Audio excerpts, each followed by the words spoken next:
Yo guys, my name is Bart and I decided to do some YouTube videos just value-wise. I have to be a bit quiet because my parents are sleeping. So let's jump straight into this. First, I have to point out that all your favorite gurus are fucking broke. For example, Imagazi, what does he do? His income is selling courses. Alex Hormozy, selling courses. Andrew Tate, I like him, but it's selling courses, not membership. But I don't make any money selling courses. It's the first time you see me. And this is a normal day, I could say. I do pretty good. Um, and yeah, I make money from actually doing some real business. In this case, dropshipping and brand dropshipping. So all of you have the same problems. I think it's consistency, and it's the same thing that pushed me down as well. So, module 1, consistency and engine. Here's the question: why most teens stay broke? They all chase one viral video instead of doing a lot of videos and actually doing volume. And they spent 3 days editing one video. They just copy people's hooks. They stop posting when numbers dips. I think that's the main problem. Like people don't actually get that it's not that you just post one video and it goes viral and you make a ton of money. That's not how it works. And lastly, they don't track their hooks, their base, and they don't have any idea of why this actually went viral or why this is getting views. So I would say they do inconsistent input and they get random results. Some just get like 300 views, some 10k, some a million, but they don't actually understand why they get these results. So I'll start with this. Firstly, you have to produce 1 to 3 creatives per day, either for organic or ad creatives, depending on what niche you're in. Test one new angle a day at least. So there are so many angles. You can make an angle like each day. Like you have to make something new. You have to stand out. Um, Obviously, my main idea is always search for trends. So I would do one video connected to trends. So do sound that's trending and try to interpret text in your brand, your creative. And then I don't really do this as some people do. Log every creative in Notion sheet so you can actually like really macro track your process. The most important part is no zero output days, meaning weekend doesn't exist for business owners. And always doing something is always better than nothing because TikTok likes to push, TikTok, Instagram, YouTube, Meta likes to push consistency. They don't like just push people who post once and they go viral. That's like very, very lucky if they do. So obviously I and others use this simple content format.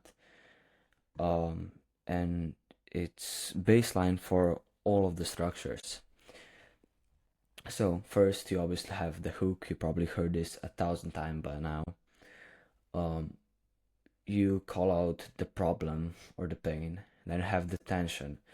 You show the the truth, your competitors, the mistake, the solution, your better version of the product, your idea or your system. Then you have proof, which is just like numbers, clips, screenshots, social proof, customers talking, customer using the product before and afters. And lastly, CTA. This is really important. Some people say it's old-fashioned, it doesn't work, but obviously you have to say buy now, or do some like crazy CTAs. Like I've seen some crazy stuff. Not just saying buy now, but having an actual good offer. Because one of the main parts is obviously having a great offer. Make an offer so good people make an offer so good people can make an offer so good people say stupid saying no. So here are a few angle format ideas. First, just calling out your competitors. but you should never overcomplicate your creatives. You have to be quick. People retention is day by day worse and worse and worse. So the flow out should be call the competitor, show their mistake, then show the better version, aka your product, and lastly the CTA. It works for everything. Then another really thing that works very very great is before and after transition. This really works well when you sell beauty products, beauty niche, because obviously you have a big before and after effect. So on MetaX especially, this works really really amazing.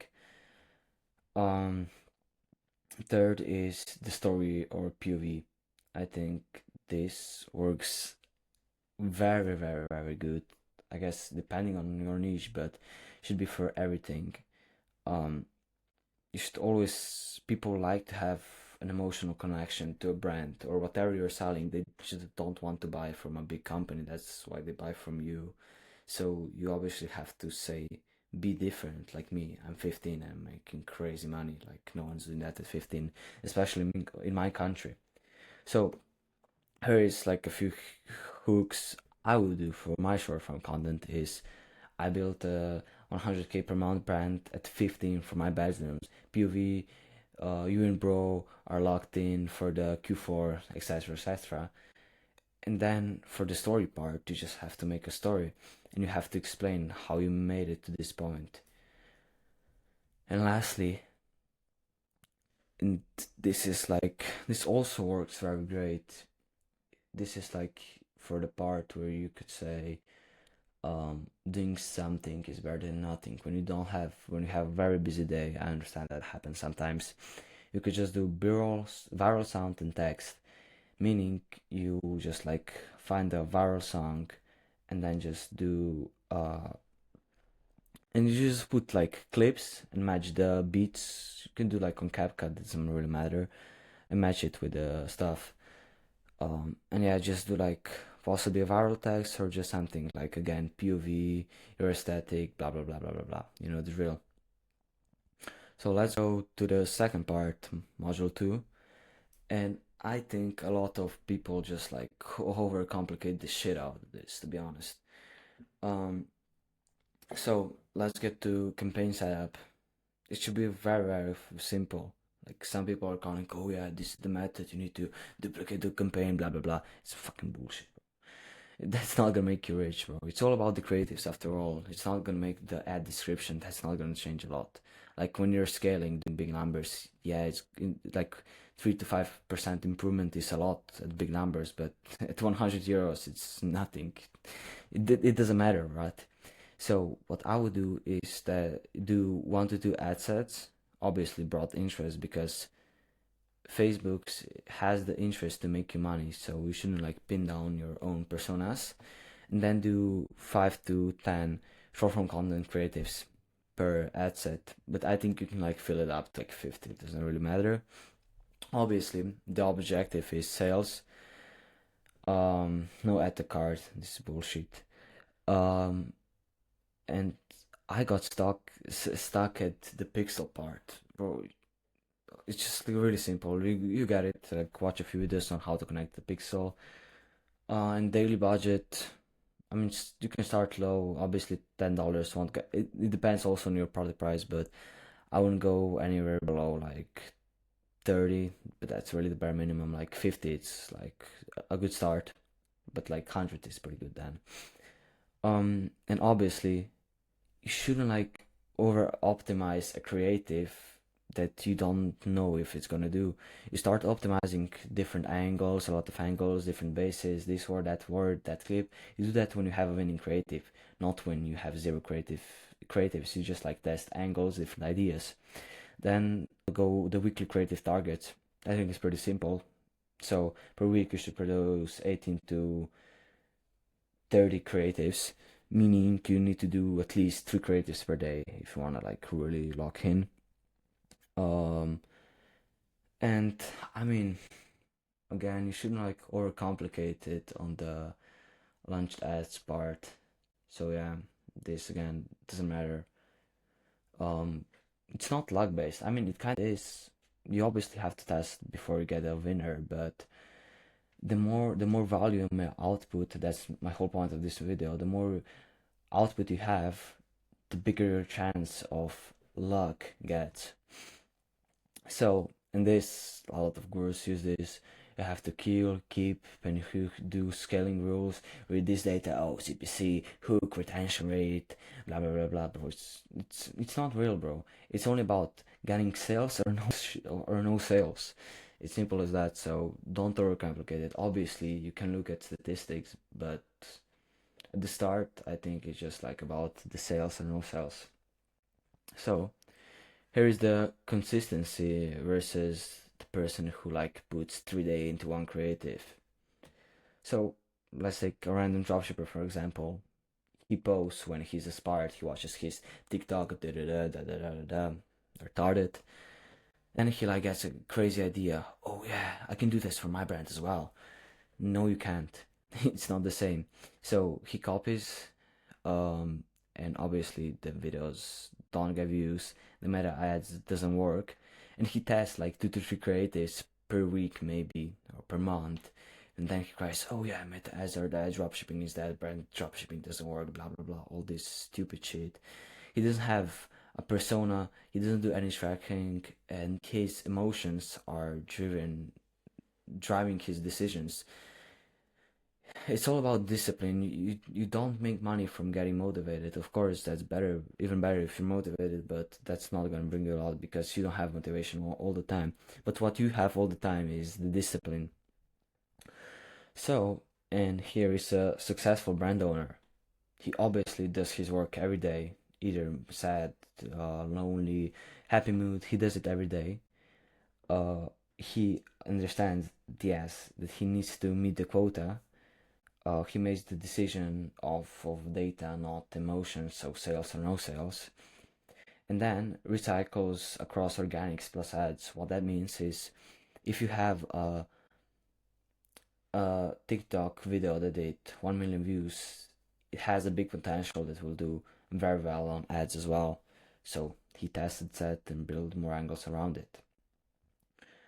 And the main part is you don't need talent, you need volume.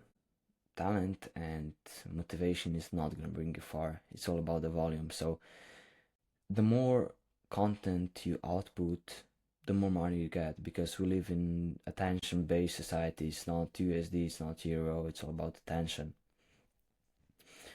And lastly, what I want to talk about in this video is mixing organic with paid, meaning TikTok, Instagram, and YouTube connected to Meta.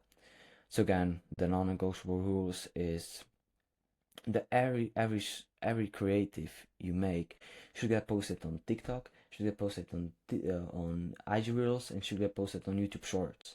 Like, why not? Why are you losing? Like, it takes 1 minute to post. Then, if it hits, you obviously test it as a meta ads. It's not that hard. Like, why would you spend money on meta ads if you don't know why if it works? You can just like posting on TikTok, and if you see if it gets views, you get views. You see for free if the creative is good or not. So just like putting creatives in Meta, it's like a lot more costly than just feeding it to every platform. So we have the workflow here. So first, you obviously create the short form content. You have a persona. Persona means you have to like write it down. I will make another. Let me know if I should make a video about personas. But you obviously have to niche down on a specific niche. Like I would specifically have to talk on this video on people who are doing brand dropshipping and getting views with TikTok, but not getting views, not getting results with Meta ads. So that being very specific, having a one specific point of customers. So here you use the same structure: hook, tension, solution, proof, and CTA. Then firstly you post organically, so you do TikTok Reels, IG Reels, YouTube Shorts, all same day, all same videos. Then obviously check how the organic videos are growing, are doing. Some like might take longer, some like might hit the first hour you post, just really depends. Obviously, I think the really important part is most people do is that miss out is comments. They don't look at comments. You should like definitely like get feedback. Obviously, there's haters, but you can get feedback for comments. It's not just like people hating all the time. Then obviously the TikTok videos, Instagram Reels, they did well. You should test them as the Meta CBO testing campaign. Or I mean, you can change a few things, but mainly that's for optimization, so you can just like keep it raw. And then obviously scale or kill based on the sales. So why this actually works for brands, not just dropshipping trash. Obviously, Meta likes to put out creatives, ads that are good for organic. If you just have a platform where all you see is ads, people are obviously gonna get off your platform. So Meta rewards when they see a creative that that looks like a normal IG reel. So um and obviously, like I said before, you will reduce the paid testing cost by filtering users organically first, and this way your brand actually builds real audience, meaning real customers in parallel. So I think I went over this the whole video. So let me know on the next theme I should talk about, and thank you for checking me out. Have a great time, guys. Bye, guys.